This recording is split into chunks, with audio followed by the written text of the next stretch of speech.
चलिए देखिएगा, कल के क्लास में हम लोग देखे थे क्या, जैव विकास इवोल्यूशन। इस जैव विकास में हम लोग कहाँ तक पढ़ लिए थे, लैमार्क, है ना। लैमार्क का जो थ्योरी था जैव विकास के लिए, उस थ्योरी को कल हम पढ़ लिए थे। आज लैमार्क के थ्योरी का खंडन किया गया था, है ना। उसके पहले कौन सा एक था, लैमार्क के पहले जो बताएं क्या थे कि जीवों की उत्पत्ति किससे होती है, निर्जीव प्राणी से होती है, मतलब निर्जीव से होती है। उनका नाम भुला गए, कौन था?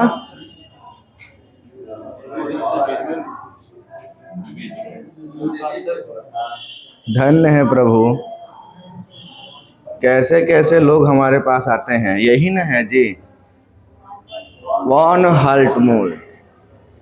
यही ना बोला था कि जीवों की उत्पत्ति किससे होती है, निर्जीव से होती है। एक्सपेरिमेंट में किया था कि पसीना से सना हुआ शर्ट लिया, उसके साथ गेहूं रखा, 21 दिन का उसमें चूहा आ गया, तो बोला कि एकरे से चूहा होता है ना, निर्जीव से। और उस माने थे कि सांप मेढक ये सब किससे हो रहे हैं, कीचड़ से हो रहे हैं। बाद में खंडन किया गया ये सब चीज का, ठीक है। और एक एक्सपेरिमेंट किया गया किसके द्वारा, लुई पास्चर के द्वारा, है ना। कौन सा एक्सपेरिमेंट था, स्वान नेक फ्लास्क एक्सपेरिमेंट। इसमें जो उसको गर्म करके उसके अंदर के बैक्टीरिया को मार दिए थे, है ना। ये वाला पढ़ लिए थे कल हम लोग पूरा। उसके बाद भौतिकी रासायनिक सिद्धांत दिया गया, कौन से पुस्तक में इसका वर्णन है, तो द ओरिजिन ऑफ लाइफ किसके द्वारा लिखा गया है, AI ओपरिन के द्वारा। किसके द्वारा, AI ओपरिन के द्वारा। इन्होंने बोले कि जब धरती जब आग का गोला था तो धीरे धीरे ठंडा हुआ और उस पर रासायनिक और भौतिक क्रियाएं हुई, और जिससे क्या उत्पन्न हुआ, जल का उत्पत्ति हुई, और जल से ही जीवन की उत्पत्ति हुई। लेकिन क्या मानना था, AI ओपरिन का। और यही थ्योरी को अपने book the origin of life में लिखे, ठीक है। फिर आगे पढ़े थे हम लोग इसमें कि उसी का लैमार्क का भी कुछ सिद्धांत आया था, है ना। लैमार्क ने क्या बताया कि आवश्यकता के अनुसार जीवों में बदलाव होते गया, ठीक है। और उसका 3 थ्योरी थी कि बदलाव तो आवश्यकता के अनुसार, अंगों का उपयोग और अनुपयोग के अनुसार, उपार्जित लक्षणों की वंशागति और जाति उद्भव के अनुसार जीवों में क्या हुई, बदलाव होते गए और नए नए प्रकार के जीवों की उत्पत्ति हुई। ये कहानी था किनका, लैमार्क महोदय का, ठीक है। और ये वहाँ पर एग्जाम्पल के रूप में लैमार्क महोदय समझाएं। कल हम लोग यहीं तक पढ़े थे, ठीक है। ये वाला कहानी कि लैमार्क जो बोले कि वंशानुगत का जो सीन था कि जो उपार्जित लक्षण जो वंशानुगत हो जाती है, इसका खंडन किया गया। खंडन किया गया था किसके द्वारा, विजमैन के द्वारा, है ना। विजमैन एक्सपेरिमेंट किए किस पे, चूहा पे, और उनकी 22 पीढ़ी तक वही काम किए, चूहा के पोंछ काटते चले, है ना। बाद में कि जो इसके बाद का भी जो चूहा का जन्म हो रहा है वो भी उसके साथ भी पूछ है, तो वो बोले कि आप जो बताए थे कि उपार्जित लक्षण का वंशानुगत हो जाता है, यहाँ पर वंशानुगत नहीं हो रहा है, तो खंडन किया गया। बाद में फिर कौन सा आते हैं, डार्विन। और आज का क्लास यहाँ से शुरू होता है डार्विनवाद से, है ना। लैमार्क के बाद डार्विन, ठीक है। जैव विकास में सबसे अहम योगदान किसका था, डार्विन महोदय का था। और डार्विन महोदय ने भी जैव विकास के बारे में अपने थ्योरी को दिया, और वही अभी तक चलते आ रहा है। आधुनिकता में वही है ना, डार्विनवाद, ठीक है। अब डार्विन महोदय क्या क्या बोल, देखिए। ब्रिटेन के प्रसिद्ध वैज्ञानिक चार्ल्स रॉबर्ट डार्विन, ठीक है। इनका जन्म 1809 और मृत्यु 1882। ये जो 9 और 82 एक डेट ऑफ बर्थ और डेट ऑफ डेथ है। उनका जन्म 1809 में, 1882 में उनकी मृत्यु हुई। ने लैमार्क के बाद विकास के संबंध में प्राकृतिक वर्ण का सिद्धांत दिया, है ना। लैमार्क क्या बताए थे कि उन्होंने सिद्धांत जो दिया था वो दिया था कि उसके लक्षण के मतलब उसका उपयोग से या आवश्यकता के अनुसार परिवर्तन होते रहा। उसी के बाद एक डार्विन है, डार्विन क्या बताए कि नहीं, वो प्राकृतिक वर्ण है, मतलब कि नेचुरल सिलेक्शन का सिद्धांत दिए थे कौन, डार्विन। कि जिस क्षेत्र में उसका प्राकृतिक जैसा रहेगा, वातावरण जैसा रहेगा, वहाँ पाए जाने वाले जीव जंतु का भी लक्षण और उसके बनावट भी बदल जाएंगे, ठीक है। ये किसका कहना था, डार्विन महोदय का। अब इन्हें कैसे इसका एक्सपेरिमेंट किया, तो डार्विन क्या किए कि 1831 में एक जहाज बैठे जिसका नाम क्या था, बीगल। बीगल जहाज से पूरा दुनिया का भ्रमण किए वो, ठीक है। लगभग 5 वर्षों तक पूरे संसार की यात्रा की। यहाँ से निकले वो कहाँ के थे? ब्रिटेन के। तो ब्रिटेन से ये जहाज से निकले और पूरा विश्व का जो था वो पूरा विश्व का भ्रमण किए।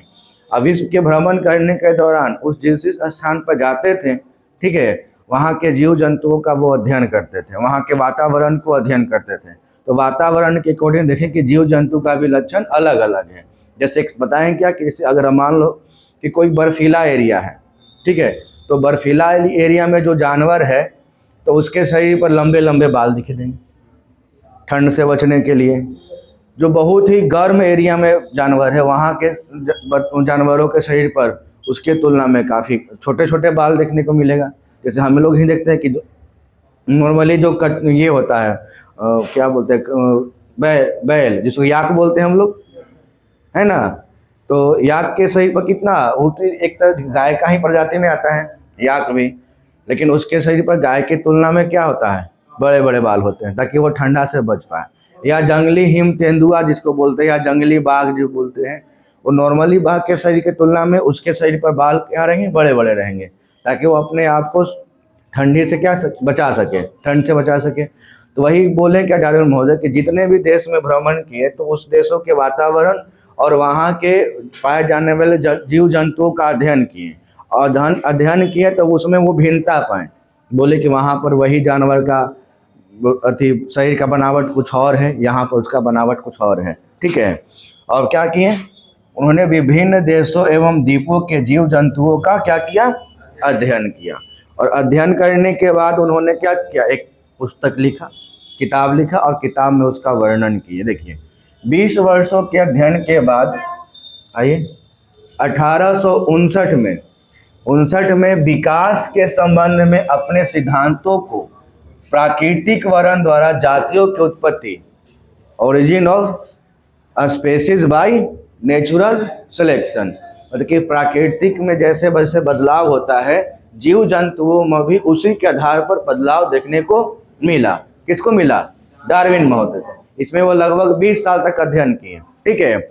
और उन्होंने एक किताब लिखा, origin of species by natural selection, मतलब जातियों की प्राकृतिक वर्ण द्वारा जातियों की उत्पत्ति नामक पुस्तक को प्रकाशित किया। और डार्विन के इस सिद्धांत को क्या बोला गया? प्राकृतिक वर्णवाद या डार्विनवाद, है ना। जहाँ पर लैमार्क क्या बोले थे कि आवश्यकता के अनुसार, उपयोग के अनुसार जीवों में भिन्नता होते गया, उसी के साथ साथ में डार्विन क्या बोले कि नहीं वो तो सही है ही, लेकिन उसके अलावा और भी फैक्टर है जिसको बोला गया नेचुरल सिलेक्शन, क्योंकि प्रकृति के वातावरण के अनुसार भी जीव जंतुओं के शरीर में भिन्नताएं देखने को मिला, है ना। इस पर अध्ययन किए थे कौन? डार्विन महोदय। कितने सालों तक? 20 सालों तक। और उन्होंने किताब लिखा जिसका नाम क्या था? Origin of species by natural selection, Hindi हो गया प्राकृतिक वर्ण द्वारा जातियों का उत्पत्ति, ठीक है।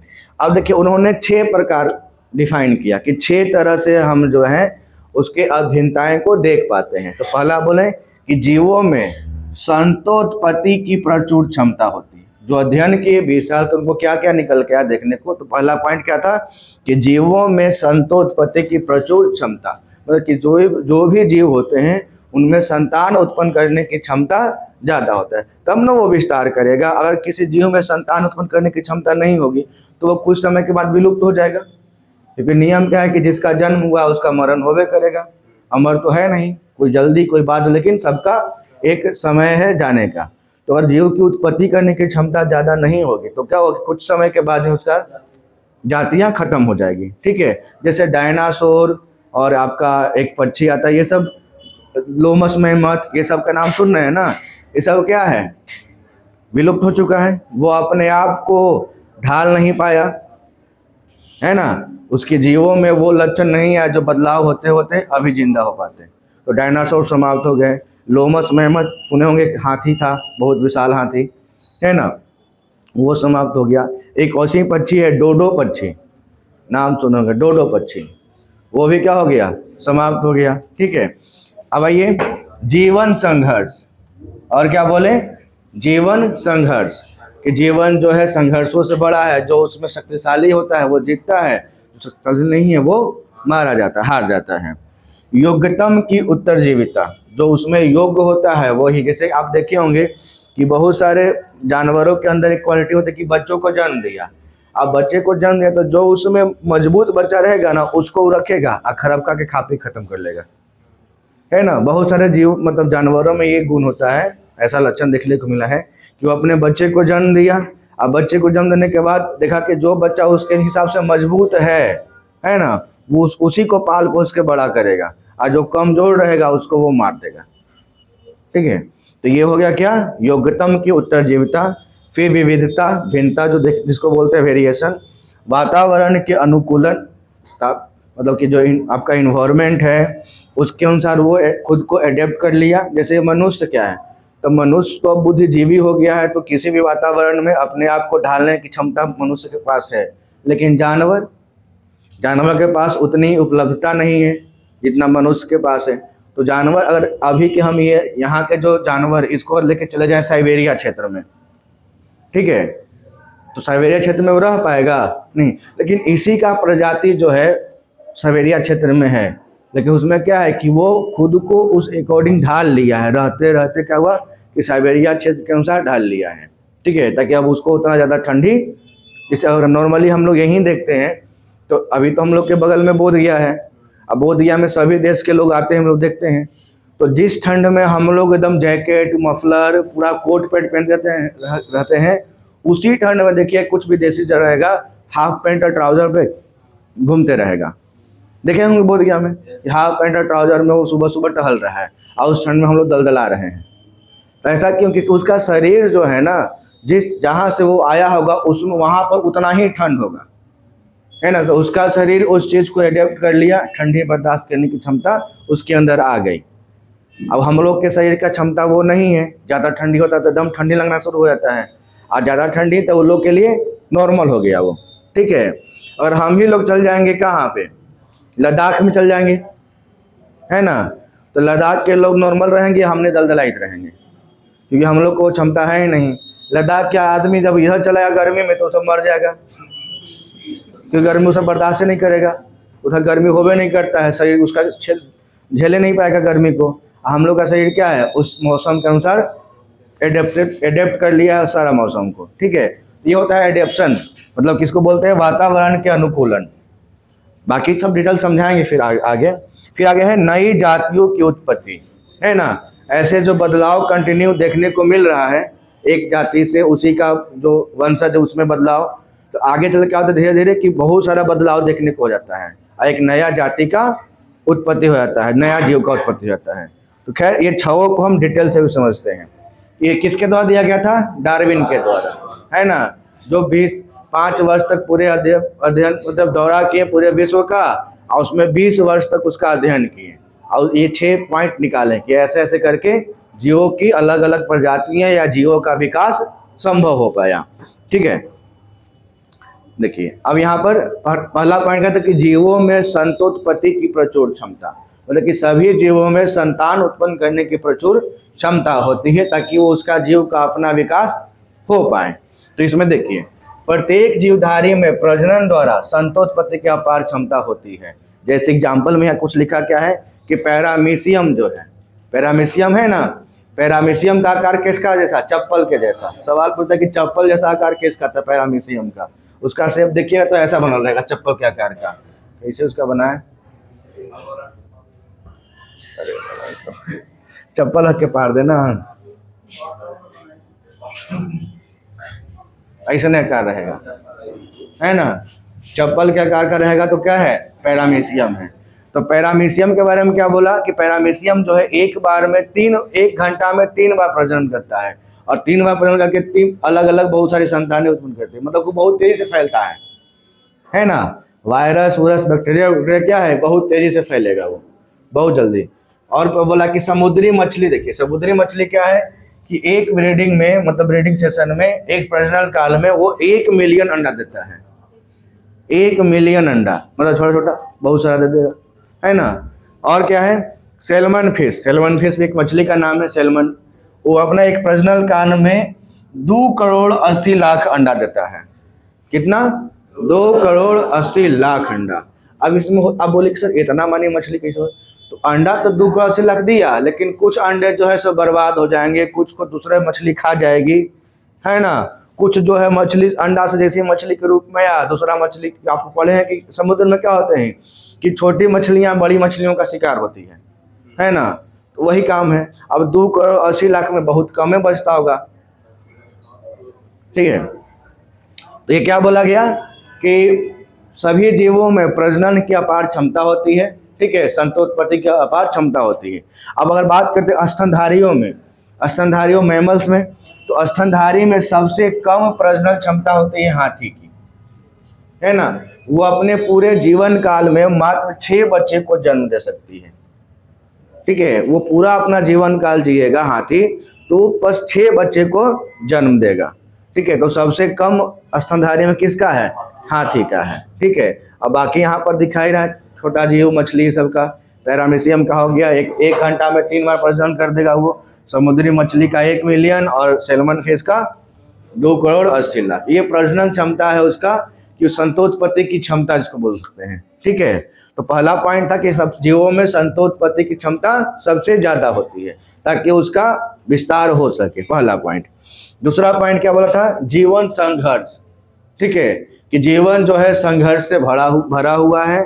जैसे जंतुओं को पैदा होते ही जल, प्रकाश, भोजन एवं सुरक्षित स्थान की आवश्यकता होती है। जल का, प्रकाश का, भोजन का और सुरक्षित स्थान की। अतः जब अधिक संख्या में जंतु पैदा हो जाते हैं तो इन आवश्यकताओं की पूर्ति के लिए संघर्ष करना पड़ता है। जाहिर सी बात है कि जब अभी संख्या कम है तो सब चीज़ मिल रहा है ना। खाना भी मिल रहा है, पानी भी मिल रहा है, जल, प्रकाश भी मिल रहा है और सुरक्षित स्थान में मिल रहा है। लेकिन अगर वही संख्या बढ़ जाएगा बहुत ज़्यादा तो अब वो लिमिट है, तो कम मिलेगा, है ना। उसके लिए क्या होगा? संघर्ष होना शुरू हो जाएगा। तो ये संघर्ष बताया 3 प्रकार का। ये संघर्ष में कितने प्रकार का? 3 प्रकार का। इसमें संघर्ष की बात किया है तो एक होता है सजातीय संघर्ष, दूसरा अंतरजातीय संघर्ष और तीसरा वातावरणीय संघर्ष। अब सजातीय संघर्ष क्या है कि एक ही जात के या एक ही जीव प्रजाति के प्राणी जो है आपस में लड़ रहे हैं, ठीक है। जैसे यहाँ पर दिख रहा होगा, ये है ना, किसी चीज को लेकर, खाना को लेकर या आवास को लेकर, ये दोनों भाई साहब आपस में लड़ा रही, फेटाफेटी कर ले हैं। तो एक ही प्रजाति है। जैसे मानव में भी वो लक्षण होता है ना। एक ही खेत के बंटवारा में दोनों भाई लड़ेंगे, मारामारी शुरू, है ना। तो ये होता है क्या? सजातीय। सजातीय मतलब कि एक ही जात के, ठीक है। अंतरजातीय संघर्ष क्या होगा कि एक प्राणी दूसरे जात के प्राणी के ऊपर आक्रमण करे जिंदा। जैसे कि यहाँ पर जो शिकार कर रहा है ना, ये हिरन का शिकार कर रहा है बाघ, तो बाघ दूसरे जाति के, हिरन दूसरे जाति के, लेकिन जीने के लिए शिकार, किसके लिए? जीने के। ताकि अगर शिकार नहीं करेगा तो इसको भोजन नहीं मिलेगा, अब भोजन नहीं मिला तो कहानी खत्म, है ना। तो वो हो गया अंतरजातीय। और तीसरा होता है आपका वातावरणीय संघर्ष। वातावरणीय संघर्ष का मतलब क्या हुआ कि अब उस वातावरण में रहने के लिए, एडेप्ट होने के लिए, अपने आप को ढालने के लिए जो हम संघर्ष करता है वो होता है क्या? वातावरणीय संघर्ष। कोई दिक्कत यहाँ तक? तो डार्विन का दूसरा पॉइंट क्या था? जीवन संघर्ष। जीवन संघर्ष का कितना प्रारूप बनना है? 3, सजातीय, अंतरजातीय और वातावरणीय। चलिए तीसरा पॉइंट बोला गया था इसमें, योग्यतम की उत्तरजीविता। मतलब कि जो आपका अच्छा है, फिटेस्ट बॉडी है, वही जिंदा रह पाएगा, और जो दुर्बल है, जो कमजोर है, वो क्या हो जाएगा? मारा जाएगा। जैसे इसमें बोले क्या, देखिए, जीवन संघर्ष में ही वे ही जीव सफल होते हैं जो अपने आप को वातावरण में निरंतर होते रहने वाले परिवर्तन के अनुसार बदलते रहते हैं, है ना। बोला क्या कि जो जीवन संघर्ष है, तो जीवन संघर्ष में वही जीव जिंदा रह पाएंगे जो वातावरण में जो हो रहे परिवर्तन है, उस परिवर्तन में वो अपने आप को ढाल पाएंगे। अगर उस परिवर्तन में अपने आप को नहीं ढाल पाएंगे तो वो जिंदा नहीं रह पाएंगे।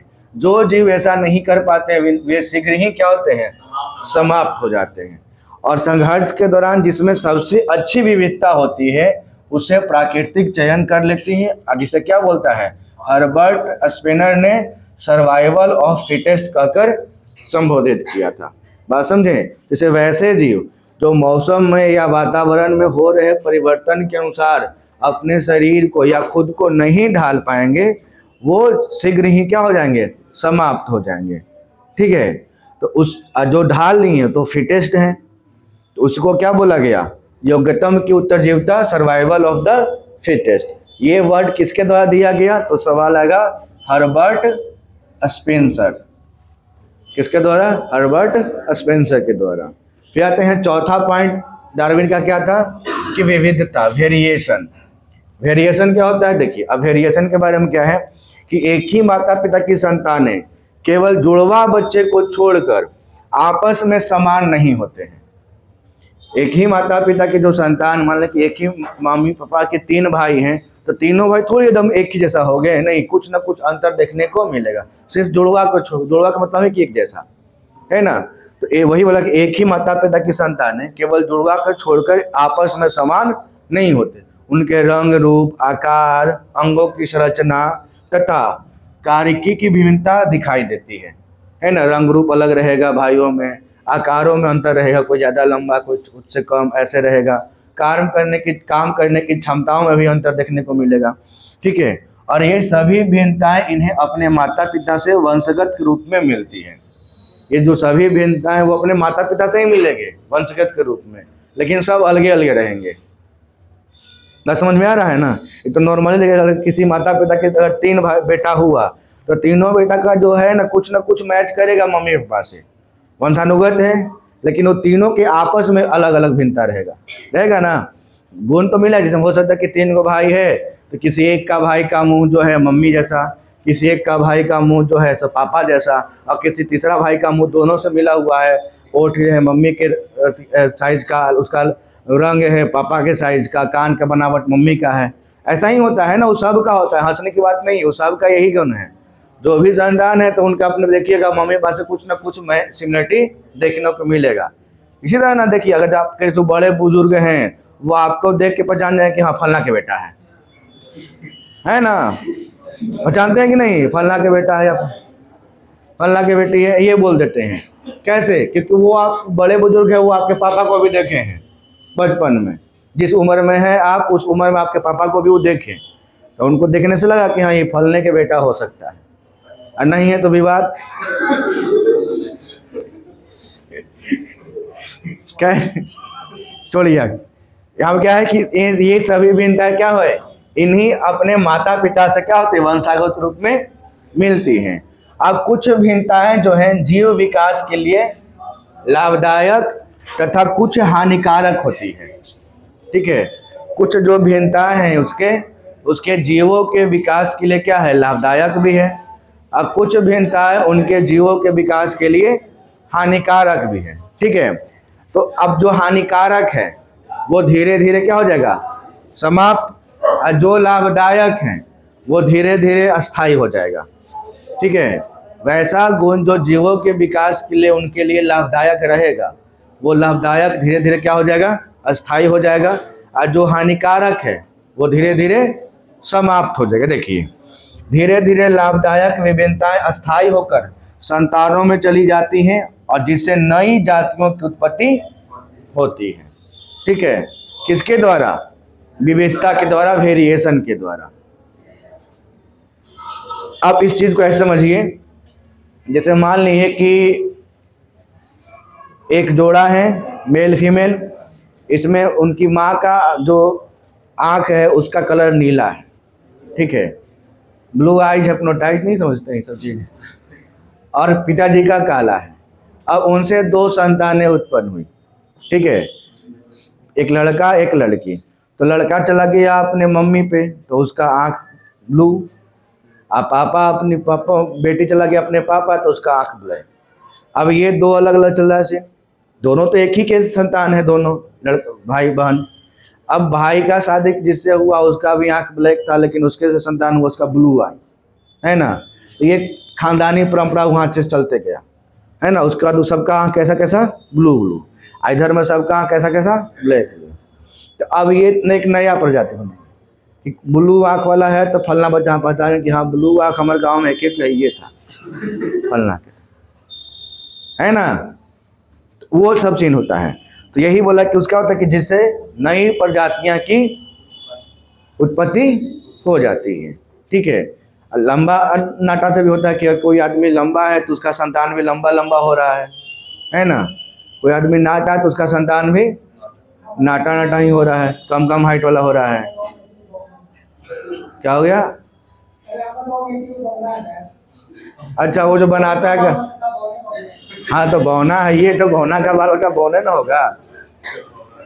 बौना का बाल बच्चा लंबा हो गया तो सब देखेगा का है इसे लंबा हो गया, एक बेटा ना है, निगाह आ जाएगा शक वाला, है ना। वो प्राकृतिक नियम है सबका। चलिए खैर आइए यहाँ पे पांचवा क्या था इसका? वातावरण से अनुकूलन। वातावरण से अनुकूलन का मतलब क्या होता है कि जो प्राणी अपने आप को प्राकृतिक के अनुकूल बना लेते हैं, जीवन संघर्ष में केवल वे ही जीवित रह पाते हैं, और जो ऐसा नहीं कर पाते हैं वे क्या होते हैं? समाप्त हो जाते हैं। जैसे प्रकृति के बदलाव के अनुसार जीवों को अनुकूल बनना पड़ता है ना। प्राकृतिक में जैसे बदलाव हो रहा है जीवों की अनुकूलता से बनना पड़ेगा, और जो इसका पालन नहीं करते वो प्राकृतिक के में से लुप्त हो जाते हैं। जैसे दे रखा है क्या, जैसे लुप्त हो गया हम लोग का डायनासोर, लुप्त हो गया क्या डोडो पक्षी, लुप्त हो गया हम लोग का लोमस मैमथ, हाथी जो था लोमस मैमथ, ये एक हाथी की प्रजाति थी। हाथी जैसा ही दिखता था, लेकिन इसका जो क्या दांत होता है वो काफी लंबे ऐसे घुमा हुआ होता था। ठीक है। और शरीर पर बड़े बड़े बाल होते थे, हाथी की तुलना में वो काफी बड़े होते थे उसके आकार उसका। ठीक है। ये सब क्या हो गया, अपने उनका जो था जीव वो अपने आप को वातावरण के अनुकूल बना नहीं पाए। ठीक है। और जिस कारण वो क्या हो गए, आज विलुप्त हो गए हैं। और तीसरा छठा जो पॉइंट है वो था नई जातियों की उत्पत्ति, कि नई जाति की उत्पत्ति कैसे होती है। इसके पीछे क्या होता है कि जीवधारियों में उत्पन्न विभिन्नताएं, विभिन्नता दिख रहा था अभी कि जीवधारियों में उत्पन्न विभिन्नताएं एक पीढ़ी से दूसरी पीढ़ी में वंशानुगत होती रहती है। ठीक है। हाँ देखिए यहाँ पर लोमस मैमथ का फोटो दे जाते, देखिए यही लोमस मैमथ है, दिख रहा है। वीडियो वाले लोग बाद में देखिए। हाँ ये लोमस मैमथ, इसका देखिए आकार कितना बड़ा है, हाथी की तुलना में शरीर पर बाल है, और इसका जो दांत है दिखावे वाला दांत बाहर का वो कितना ऐसे बड़ा है, काफी बड़ा है, घुमा हुआ है। क्या वो? हाँ हाथी का दो दांत दिखाने का और खाने का। जैसे जिस आदमी का दो चेहरा होता है उसको लोग बोलता है उदाहरण कि ये हाथी है, इसका एगो अलग चेहरा है दूसरा अलग चेहरा है। तो हाथी का दो दांत, एगो बाहरे होता है दिखाने वाला, उससे थोड़ी खा पाएगा, किसे खा पाएगा? कॉमन सेंस बाहरी वाला से। तो उसके अंदर भी दांत होता है। ठीक है, मुंह के अंदर। चलिए खैर नई जात के ऊपर देखते हैं। तो जीवधारियों में जो उत्पन्न विभिन्नताएं हैं वो क्या होती है, एक पीढ़ी से दूसरी पीढ़ी से तक वंशानुगत हो जाती हैं, और कुछ पीढ़ियों के बाद ये विभिन्नताएं एकत्रित होकर नई प्रजाति का विकास करती हैं। जो भिन्नताएं चलते आ रहा है एक पीढ़ी से दूसरे पीढ़ी से, मान लें कि अभी पिताजी हैं तो पिताजी के बाद जो पुत्र जी हुए इसमें कुछ भिन्नता देखने को मिलेगा, है ना। पुत्र जी के बाद फिर से अगला को जाती है, इसमें कुछ और भिन्नता देखने को मिलेगा। ऐसी जो विभिन्नताएं वो देखने को मिलेगा। और कुछ, हाँ बाबू, नहीं वो उसका जेनेटिक नहीं है।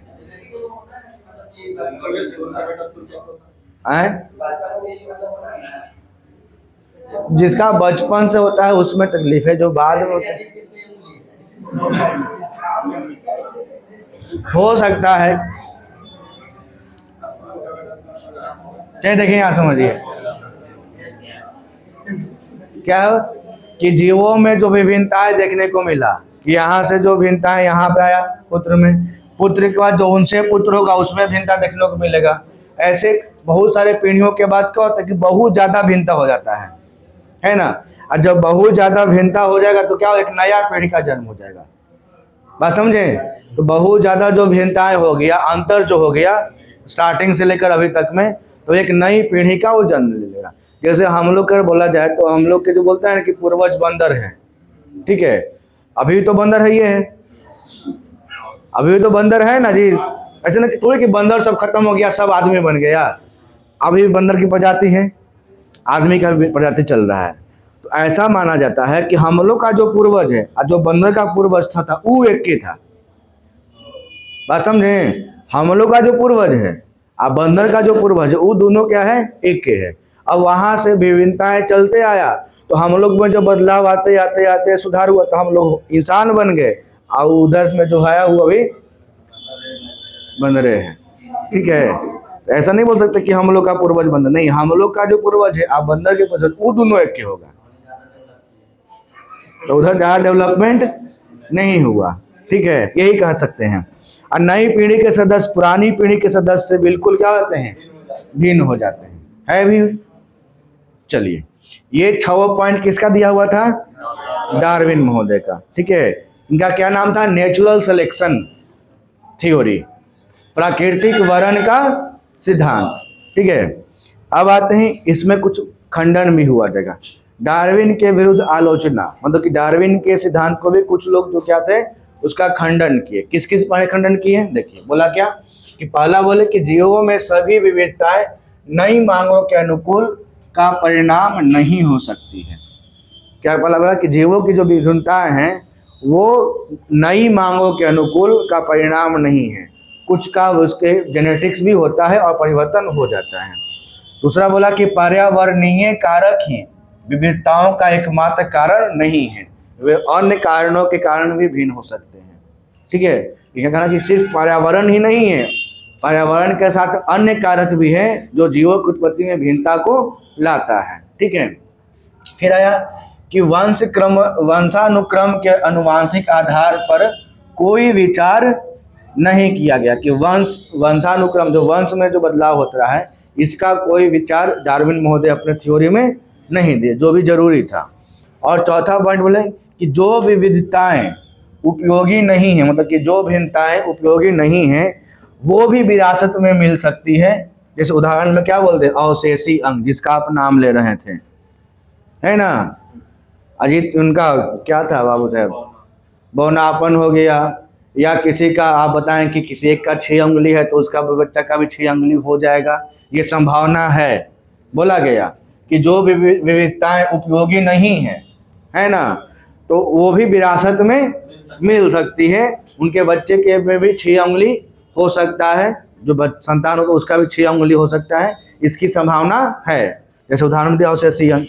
और बोला क्या है कि छोटे समूहों में छोटे छोटे बदलावों के परिणाम स्वरूप प्रजातियां उत्पन्न नहीं हो सकती है, कि छोटे समूहों का अगर छोटे छोटे बदलाव होगा तो उससे एक नया प्रजाति का उद्भव नहीं हो पाएगा, ठीक है। ये उनका खंडन किया गया, किसका, डार्विन के सिद्धांतों का। तब एक नया थ्योरी दिया जाएगा जिसको आज हम लोग फॉलो कर रहे हैं, ठीक है। नया सिद्धांत क्या आएगा इसमें, देखिए, नव डार्विनवाद आएगा।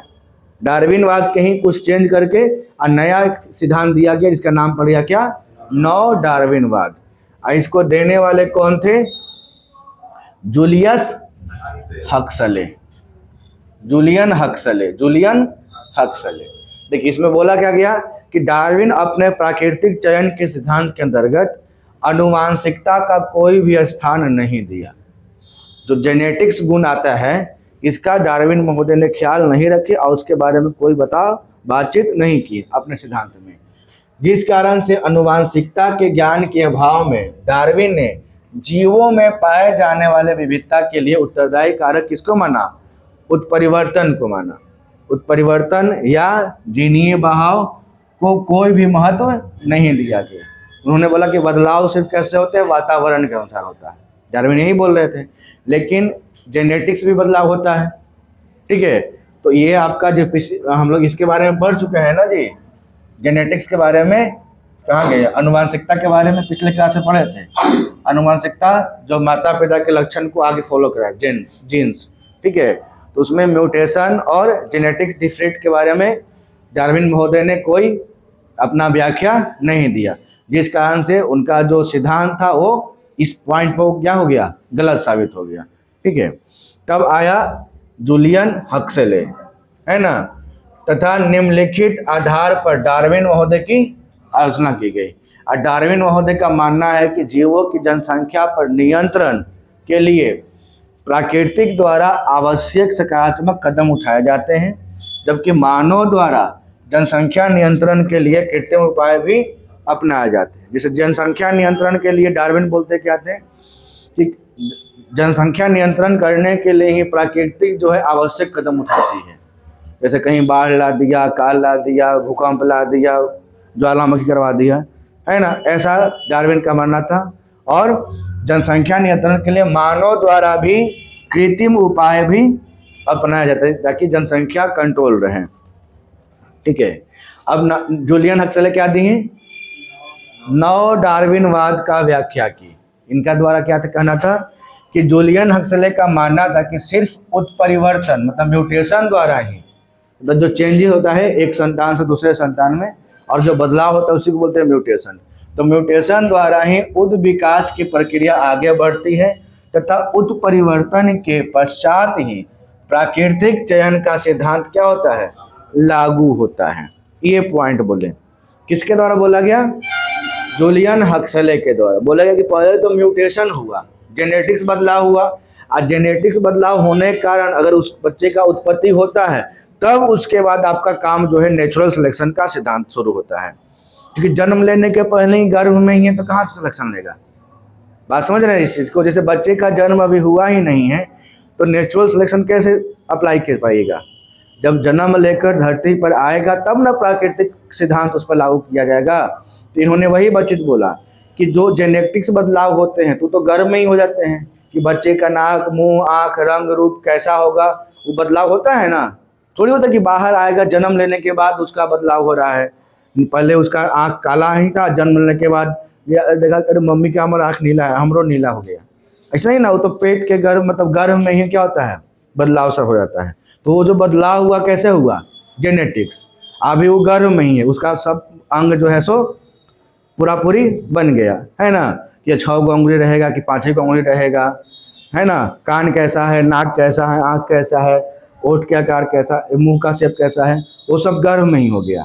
ठीक है, अब गर्भ के बाद जब बाहर आएगा तब उसमें क्या होगा सिलेक्शन, प्राकृतिक सिलेक्शन मतलब नेचुरल सिलेक्शन होगा। तो वही इसमें डार्विन ये जूलियन हक्सले जो है ऐड कर दिए, क्या ऐड कर दिए, उत्परिवर्तन के द्वारा उद्विकास, पहले उत्परिवर्तन मतलब म्यूटेशन होगा और म्यूटेशन के बाद ही क्या होगा, प्राकृतिक चयन का सिद्धांत लागू होगा। जीव के जनन कोशिकाओं में विद्यमान गुणसूत्र क्रोमोसोम की संरचना में होने वाले परिवर्तन से उत्पन्न अनुवांशिक विविधता यदि पर्यावरण के अनुकूल हो तो प्राकृतिक द्वारा उसे स्वीकार किया जाता है और जिसे नई जाति की उत्पत्ति हो जाती है। ठीक है, और इस प्रकार से उत्परिवर्तन के बाद प्राकृतिक चरण की भूमिका को जूलियन हक्सले ने नव डार्विनवाद की संज्ञा दी। डार्विनवाद ही है, इसमें प्राकृतिक चयन का सिद्धांत आ रहा है, लेकिन क्या है इसमें ऐड कर दिया क्या, जेनेटिक्स, कि जेनेटिक गुण जो बदलाव होता है उसके बाद प्राकृतिक चयन का सिद्धांत शुरू हो जाता है। ठीक है, देखिए अब एक आते हैं उत्परिवर्तन का सिद्धांत देते हैं, है ना, म्यूटेशन थ्योरी, जिसका नाम क्या था, हुगो डी व्रीज से नाम लिखिएगा, हुगो डी व्रीज। और ये सवाल पूछा है उत्परिवर्तन का सिद्धांत किसने दिया, तो उत्परिवर्तन का सिद्धांत दिए थे किसने, हुगो डी व्रीज ने। कहीं कहीं पर आपका डी व्रीज हिंदी में लिखले रहेगा, इनका पूरा नाम क्या है, हुगो डी व्रीज, है ना। अब ये उत्परिवर्तन क्या है, तो जेनेटिक्स बदलाव जो होता है ना शरीर के अंदर, है ना, माता पिता से जो संतान उत्पन्न हुआ उसमें अलग अलग रहेगा बदलाव, उसका डीएनए उसके से मिले अलग रहेगा, थोड़ा थोड़ा भिन्नता जो देखने को मिलेगा, उसके उत्परिवर्तन को देखिए। उत्परिवर्तन के सिद्धांत के अनुसार इवोल्यूशन मतलब जैव विकास अचानक से घटने वाली घटना है, अर्थात जीवों के स्वरूप में परिवर्तन उनके डीएनए में अचानक जो परिवर्तन हो रहा है उसके कारण होता है, जिसे क्या बोला गया, सडनली एंड जर्की प्रोसेस कहा गया। जैसे कि यहाँ पर कुछ डीएनए कर दिया हुआ है, तो डीएनए है, सब डीएनए आपका अलग अलग, ये alpha, beta, delta, gamma, Omicron, ठीक है। तो ये जो परिवर्तन हो रहा है ये अचानक हो जाता है और उससे डीएनए ही अलग रहता है, उसका रंग रूप डिपेंड, सब किस पर डिपेंड करता है, जेनेटिक्स, है ना। तो यही दिए थे किसने, हुगो डुबरिज ने। किसका दिया था, उत्परिवर्तन का सिद्धांत। तो याद रखिए उत्परिवर्तन का सिद्धांत किसने, हुगो डुबरिज। नव डार्विनवाद किसने, जूलियन हक्सले। दुगो तो है, ये था उन्हीं के नाम से। डार्विनवाद क्या दिए, नेचुरल सिलेक्शन, प्राकृतिक चयन का सिद्धांत। बात समझ रहे हैं ना। तो ये सब चीज पॉइंट याद रखना है। तो याद रखना, बस उसको समझना है, रटना नहीं है। समझिएगा आपके साथ रहेगा, रटिएगा आपका साथ छोड़ देगा, ठीक है। इसमें कुछ कुछ और पॉइंट देख लीजिए। देखिए अब इसमें क्या बोला कि अंगों के संरचना के आधार पर दो पार्ट दिया गया। एक हो गया आपका समजात अंग और दूसरा हो गया आपका समरूप। दोनों में बहुत अंतर है, समजात और समरूप। समजात अंग क्या होता है कि वे अंग जो उत्पत्ति तथा संरचना के में समान होता है। समजात मतलब उत्पत्ति और उसका बनावट सेम रहेगा, लेकिन उसका काम क्या रहेगा, अलग रहेगा। जैसे अगर आप नोटिस किया तो मेढक और आपका जो छिपकली होता है, तो मेढक का भी अगला हिस्सा जो होता है उसका पंजा के रूप में होता है, अगला पैर। छिपकली का भी होता है, लेकिन मेढक का वो हिस्सा काम आता है तैरने में, है ना। और छिपकली का आधा काम आता है पकड़ने में, चिपकने में दीवार पे, है ना। हम लोग का भी जो हाथ है और पक्षी का जो डैना है वो दोनों सेम ही रहता है, लेकिन हम लोग का हाथ जो होता है वो काम आता है लपड़ियावे में, थपड़ियावे में, लिखे उखे में। और पक्षी का काम डैना का है उड़ने में, है ना। तो ये क्या बोला कि उत्पत्ति और संरचना के आधार पर समान होते हैं, लेकिन उनका काम भिन्न भिन्न होते हैं। उसको क्या बोलेंगे, समजात। समजात में काम अलगे, ध्यान देना है। सम है जात, समजात है लेकिन उसका काम अलग रहेगा, ठीक है। समजात में काम अलग, काम अलग अलग, काम अलग अलग करेगा, वो कहलाएगा समजात। और समरूप में क्या है, वे अंग जो समान काम करते हैं, काम समान कर रहा है लेकिन देखने में भी समान है, लेकिन उसकी उत्पत्ति और संरचना क्या है, अलग अलग है। जैसे कीट का पंख और पक्षी का पंख, दोनों का काम तो एक के है, उड़ने का ही है ना, काम एक के कर रहा है, लेकिन इसकी उत्पत्ति जो है सो अलग अलग तरीके से हुई। समान कार्य करते हैं लेकिन देखने में समान है, लेकिन उनकी उत्पत्ति और संरचना क्या है, भिन्न भिन्न है। कीट का पंख देखिएगा तो उसका बनावट और पक्षी के पंख का बनावट अलग अलग रहेगा, है ना, लेकिन दोनों का काम क्या है, उसके उड़ाना, ठीक है।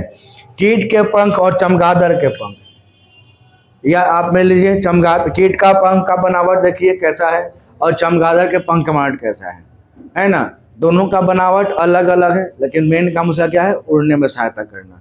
तो यहाँ पर ध्यान देना कि समरूप अंग है, समरूप अंग है, लेकिन यहाँ पर क्या कर रहा है, काम समान कर रहा है, काम समान, एकदम उल्टा है, ध्यान देना है। इसीलिए इसको बार बार बता रहे हैं। समजात है तो समजात में काम अलग अलग करेगा, ध्यान देंगे, काम अलग अलग है। और समरूप में काम समान, उत्पत्ति भले अलग अलग से हो रहा है लेकिन कामवा दोनों एक एक करेगा, ये कहलाएगा समरूप। और देखे में एक जैसा लगेगा लेकिन काम दोनों का रहेगा अलग अलग, वो समजात, है ना। दोनों भाई एक के जात के हैं लेकिन दोनों भाई में अंतर है, एगो सिधुआ एगो बदमाश है, ठीक है। दोनों का काम अलग अलग रहेगा, एगो लड़े में रहेगा एक्सपर्ट, एगो पढ़े में रहेगा एक्सपर्ट। तो समजात है, दोनों एक के हैं, एक के जात के हैं, लेकिन एगो जात के बदनाम कर रहा है, एगो जात के नाम बढ़ा रहा है।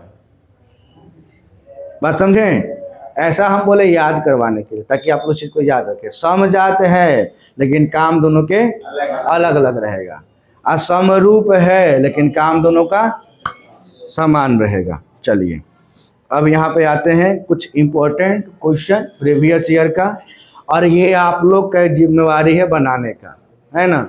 आज जो वीडियो के माध्यम से आएंगे वो अपना स्पाउस करेंगे, उसको क्वेश्चन देखेंगे और टिक आउट करके आंसर जो है अपना ऑप्शन में, ये क्या बोलते हैं, कमेंट बॉक्स में डालते जाएंगे, पहला दूसरा तीसरा। हम यहाँ पर नंबरिंग देते हैं, ये पहला सवाल है, ये दूसरा है, ये तीसरा है, चौथा सवाल, पांचवा सवाल, छठा सवाल, सातवां, आठवां, नौवां और 10वां। 10 गो सवाल है। ठीक है, देखिए इसमें दिया है ना समरूप अंग, समजात अंग। समझेंगे तब ना समरूप। अब समजात, समजात में क्या था, काम अलगे अलगे था, तो काम अलगे अलगे देखिएगा कैसे नहीं होगा। काम समान दिया है, काम दोनों समान, रचना में समान, ऐसे ध्यान देना आपको क्या ऑप्शन में जाएगा। तो 10 गो सवाल है, ये 10 सवाल को आप लोग को बनाना है। ठीक है, आज जो बनाइएगा वो कमेंट बॉक्स में आंसर डाल दीजिएगा, जो भी वीडियो देखिएगा तो। ठीक है।